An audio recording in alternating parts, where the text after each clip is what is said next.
when the God of justice rises up a deliverer, no oppressor, no matter how powerful, can stand against God's hand when he moves. If God's going to save you this morning, nothing can stop it. If God's going to call you into a position or call you somewhere to be served of him, no man, no weapon formed against you is going to prosper. Because that's what the Lord says. When he ordains something, when he positions you, there will be many things come against you, but there's nothing will stop the call upon your life.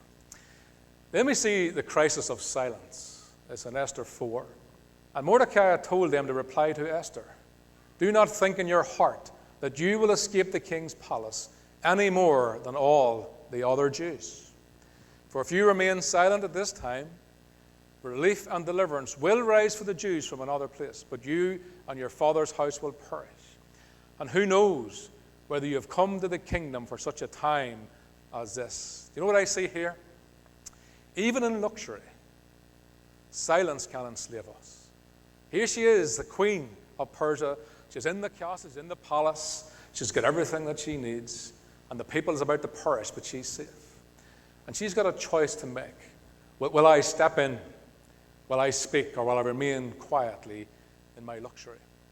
But our positions, understand, church, I want to say this to you. Your positions, my position, our positions are platforms for truth, not for hiding places. But when we find ourselves doing well, we can easily hide behind them things. And Queen Esther could have quite easily just hid behind her position. Her silence could in fact doom her people. And that she may have been elevated for such a time as this. She begins to realize, God has placed me here for this time. If I speak, I could potentially save this great nation which I am part of, God's people. If Esther remained silent, her people would perish. But if she spoke out, it could cost her dearly, and her herself could perish. What would you do in that situation? And that's what I'm calling the crisis of silence. To speak or not to speak, this is a reality for every believer at some point in our walks. We'll have faced that challenge. Will I speak or will I not? Will I intervene or will I not? Will I correct somebody or will I not? Will I just accept the trends or will I reject the trends? Will I speak or will I not? And church, you and I, till the Lord tarries, we're going to be constantly faced with this crisis of silence. Will I speak or will I not? And if Esther remained silent, the Jews would completely perish.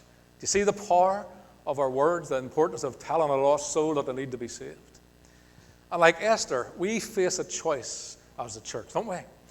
Do we speak up and risk loss or shame or embarrassment, or do we stay silent and do we allow injustice to continue in our world, in our communities, in our towns? A man called Dietrich Bonhoeffer has a well-known quote, and he says, "Silence in the face of evil is in fact itself evil." Do you get that? Silence in the face of evil is in fact itself evil. Let me give you an illustration of who we are and how God moves. I want to give you a thought about the Grand Master's chessboard. I want you to picture a Grand Master's board. Pawns seem weak, us, but each move, each sacrifice is part of the master plan, which is 10 moves ahead. And God has placed you, like Esther, right where he needs you. Your next move is ordained. Your next speech shapes victory over darkness. Isn't that wonderful? We mightn't see what God's doing in our lives at this present time, but God has placed us like a pawn on a great big board in which he wins. And every pawn has got value and position for a purpose.